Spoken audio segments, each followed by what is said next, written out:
Trump was given every opportunity to defend himself. It was a state case, not a federal case, and it was heard by a jury of 12 citizens, 12 Americans, 12 people like you, like millions of Americans who served on juries. This jury is chosen the same way every jury in America is chosen. It was a process that Donald Trump's attorney was part of. The jury heard 5 weeks of evidence, 5 weeks. And after careful deliberation, the jury reached a unanimous verdict. They found Donald Trump guilty on all 34 felony counts. Now he'll be given the opportunity, as he should, to appeal that decision just like everyone else has that opportunity. That's how the American system of justice works. And it's reckless, it's dangerous, it's irresponsible for anyone to say this was rigged just because they don't like the verdict. Our justice system has endured for nearly 250 years, and it literally is the cornerstone of America, our justice system. The justice system should be respected, and we should never allow anyone to tear it down. It's as simple as that. That's America. That's who we are. And that's who we'll always be, God willing. Now to another issue. I want to give an update on my efforts to end the crisis in Gaza. For the past several months, my negotiators of foreign policy, intelligence community, and like have been relentlessly focused, not just on a ceasefire that would inevitably be fragile and temporary, but on a durable end of the war. That's been the focus, a durable end of this war. One that brings all the hostages home, ensures Israel's security, creates a better day after in Gaza without Hamas in power, and sets the stage for a political settlement that provides a better future for Israelis and Palestinians alike. Now, after intensive diplomacy carried out by my team, my many conversations with leaders of Israel, Qatar, and Egypt, and other Middle Eastern countries, Israel has offered a comprehensive new proposal. It's a roadmap to an enduring ceasefire and the release of all hostages. This proposal has been transmitted by Qatar to Hamas. Today, I want to lay out its terms for the American citizens and for the world. This new proposal has 3 phases. The first phase would last for 6 weeks.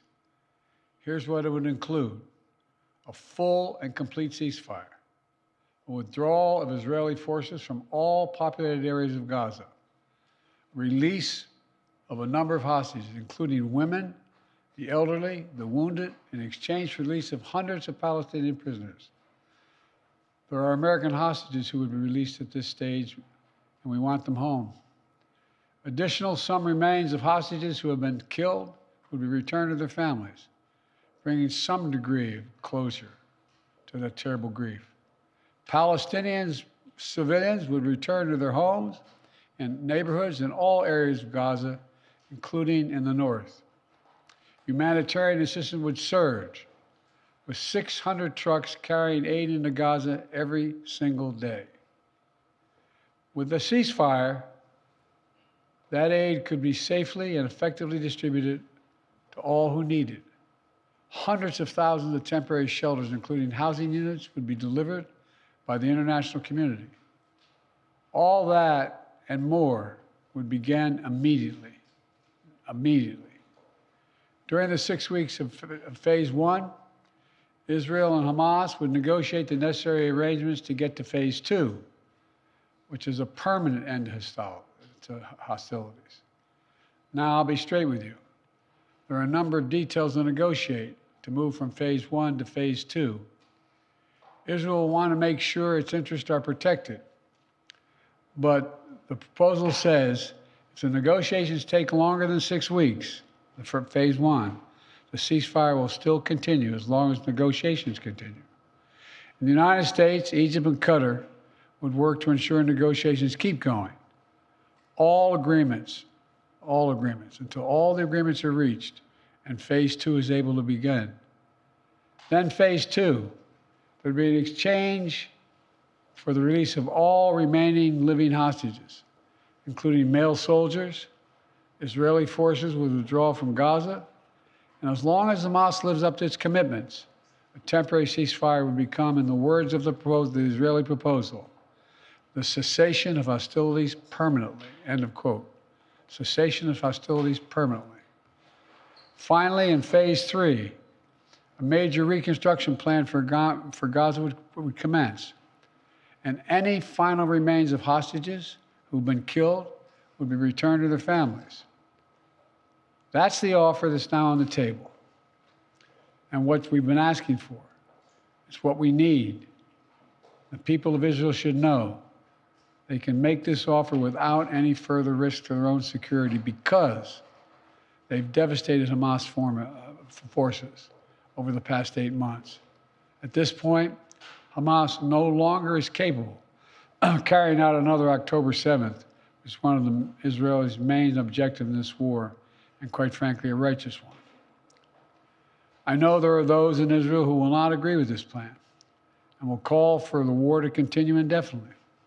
Some are even in the government coalition. And they've made it clear they want to occupy Gaza, they want to keep fighting for years, and the hostages are not a priority to them. Well, I've urged the leadership in Israel to stand behind this deal, despite whatever pressure comes. And to the people of Israel, let me say this. As someone who's had a lifelong commitment to Israel, as the only American president who's ever gone to Israel in a time of war, as someone who just sent the U.S. forces to directly defend Israel when it was attacked by Iran, I ask you to take a step back and think what will happen if this moment is lost. We can't lose this moment. Indefinite war in pursuit of an unidentified notion of total victory will not bring Israel, will only bog down Israel and Gaza, draining the economic, military, and human resources, and furthering Israel's isolation in the world. That will not bring hostages home. That will not bring an enduring defeat of Hamas. That will not bring Israel lasting security. But a comprehensive approach that starts with this deal will bring hostages home and will lead to more secure Israel. And once a ceasefire and hostage deal is concluded, it unlocks the possibility of a great deal more progress, including calm along Israel's northern border with Lebanon. The United States will help forge a diplomatic resolution, one that ensures Israel's security and allows people to safely return to their homes without fear of being attacked. With the deal, a rebuilding of Gaza will begin. Arab nations and the international community, along with Palestinian and Israeli leaders, to get it done in a manner that does not allow Hamas to rearm. And the United States will work with our partners to rebuild homes, schools, and hospitals in Gaza, to help repair communities that were destroyed in the chaos of war. And with this deal, Israel could become more deeply integrated in the region, including, it's no surprise to you all, including no potential historic normalization agreement with Saudi Arabia. Israel could be part of a regional security network to counter the threat posed by Iran. All this progress would make Israel more secure, with Israeli families no longer living in the shadow of a terrorist attack. And all this would create the conditions for a different future, a better future for the Palestinian people, one of self-determination, dignity, security, and freedom. This path is available once the deal is struck. Israel will always have the right to defend itself against the threats to its security and to bring those responsible for October 7th to justice. And the United States will always ensure that Israel has what it needs to defend itself. If Hamas fails to fulfill its commitments under the deal, Israel can resume military operations. But Egypt and Qatar have assured me, and they are continuing to work to ensure that Hamas doesn't do that. The United States will help ensure that Israel lives up to their obligations as well. That's what this deal says. That's what it says. And we'll do our part. This is truly a decisive moment. Israel has made their proposal.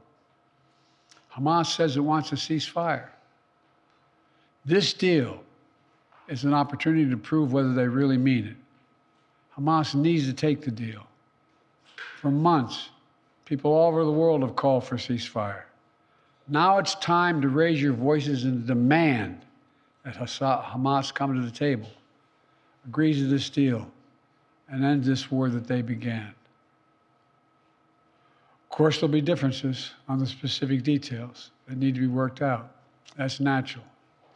If Hamas comes to negotiate, ready to deal, then Israel negotiations must be given a mandate, the necessary flexibility to close that deal. The past 8 months have marked heartbreaking pain. Pain of those whose loved ones are slaughtered by Hamas terrorists on October 7th. Hostages and their families waiting in anguish. Ordinary Israelis whose lives were forever marked by the shattering event of Hamas's sexual violence and ruthless brutality.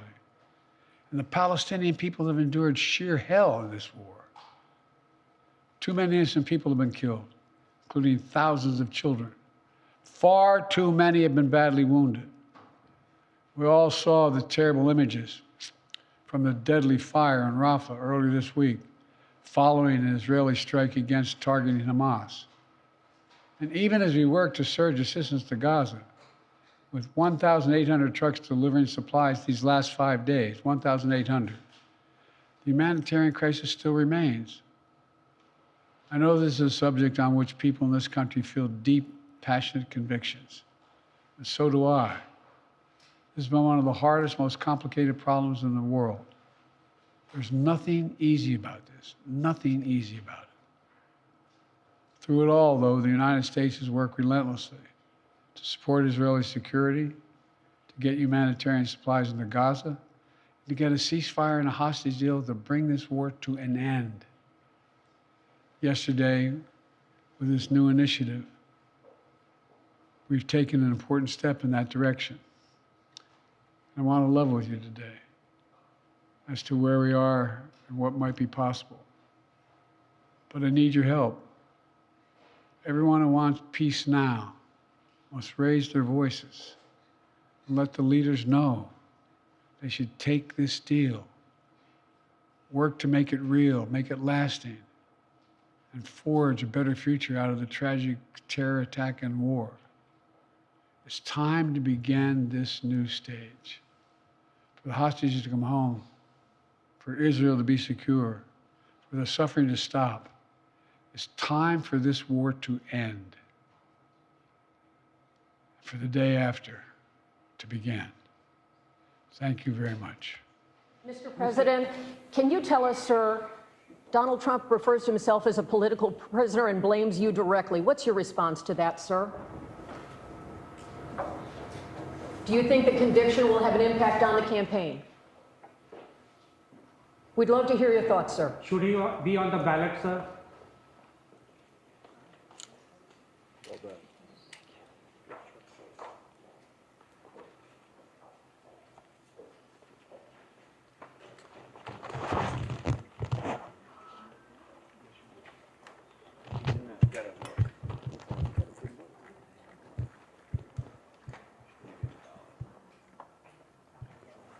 I have my glasses off, so I couldn't see them back.